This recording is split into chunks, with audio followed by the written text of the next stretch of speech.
everyone. I hope everybody's having a fantastic afternoon.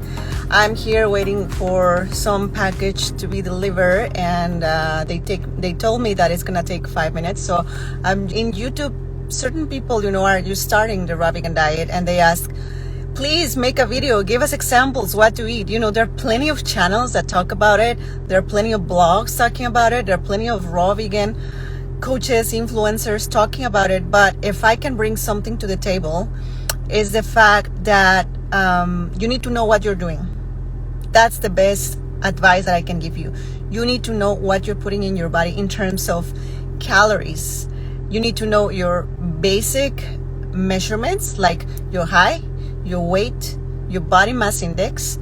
You need to know your activity levels, and based on that, age, gender, you need to know how many calories you need. So I will put myself as an example.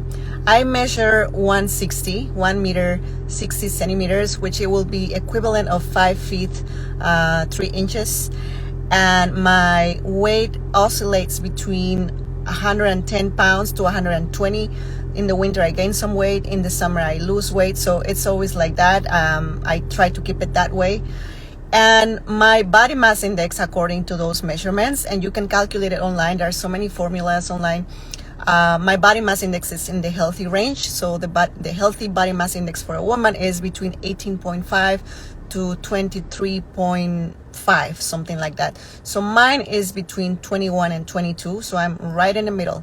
So for me, as a woman who is in her 30s, and I am very active and I have a full-time job, but I'm petite, my caloric needs are around 2,000 to 2,500 calories. So once you know your basic measurements, as I said, you have to find out, like if you have a phone, you can Google what are the caloric requirements for certain body mass index, what are the caloric requirements for certain age or certain gender or certain activity levels. Once you know that, I cannot make a generalized video because it's very different depending on the person. But as a rule of thumb, no less than 2,000 calories for an adult, no less than that.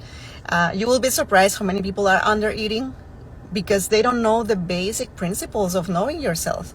If you want to embark on any adventure or on any business or any project or any goal or any plan that you have for life, you have to know what you're getting into. And the basic things is know your weight, know your goals, know your caloric needs, know your body mass index, and know how many calories has every particular fruit. Like, you don't have to memorize them. There are so many charts online. Basics, right? A banana has 80 calories, more or less, depending on the size of the banana as well. A melon, right, like a cantaloupe, has like around 250 to 300 calories, for example. A midgill date has probably like 60 to 80 calories, especially the big ones. An apple probably has 50 calories. An orange has probably 50 calories, depending on the size. So if you know those basics, you have sorted out. Like, it's not rocket science, but requires basic understanding of your metabolism, your normal values, and your goals. So if you know your height, your weight, your body mass index, your activity levels, your gender, your age, and if you know how much calories you need for those particular parameters, there is no way that you're gonna get lost. There is no way that you're gonna do it wrong. So again, summarizing, 2,000 calories minimum. If you're very active and if you're a big man, maybe you need 3,000 calories, right? Marathon runners, swimmers. I read somewhere that Michael Phelps, he had a terrible diet, but he burned everything when he was swimming, preparing for the Olympics. But he used to eat like 5,000 calories. That's massive. Anyone who eats 5,000 calories will be gaining a lot of weight, regardless if it's raw vegan or not. So that's exactly what I do, knowing yourself, knowing your basic levels, and following the principle of high carb, low fat. High carb meaning most of your calories have to come from fruit and veggies because those are high in carbs, and around 10-15% of fats. and 10% or 15% proteins. I don't follow the strict 80-10-10. It's an approximation. It's a great tool. It's a great reminder that we need a high carb diet. But some people have, more different goals, like bulking up, gaining muscle mass. Maybe they need to increase a little bit the proteins. For women, I feel like 5% or 7% of fats is a little bit low, especially if you are in your reproductive ages. I feel like for women, 10 to 15% of fats is recommendable.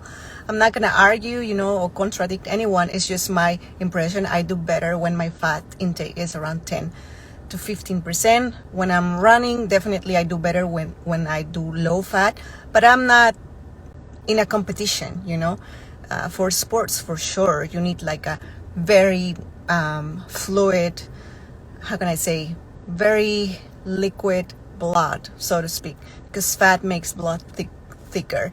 So if I was a runner, definitely I will eat less fat. But I feel like in order to keep healthy nails, healthy skin, healthy hair, healthy body fat distribution as a woman, I feel I need a little bit more. But if you eat all your calories, as depending on your weight, your age, there is no need that you're gonna have loss of your period or malnourishment or undernutrition or something like that. There's no way. So know your basic levels, understand the calories in a lettuce, the calories in an apple, the calories in a mango, and you're not gonna gain weight or you're not gonna lose weight if you know what you are eating.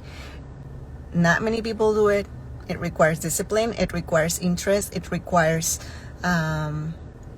responsibility, and not many people have the time, and they use it whatever. I mean, there is no consciousness about what we eat, what we put in our mouths.